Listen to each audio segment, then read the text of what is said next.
Hello everyone, welcome to Easy Access. In this quick tutorial, I'll show you how to add bookmarks in Google Chrome.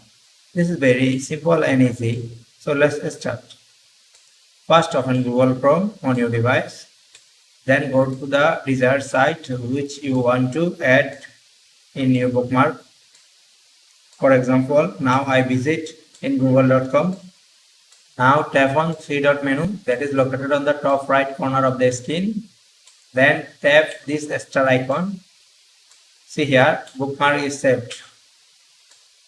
Now see where are your bookmark. Tap here again. Then tap on bookmarks. And then there are some folder of bookmarks. You see before the bookmark is saved in mobile bookmark folder. Now tap on this. See here, this is saved here. That's it for now. I hope you enjoy this tutorial. If you enjoy this, please like this and also subscribe our channel. Thank you.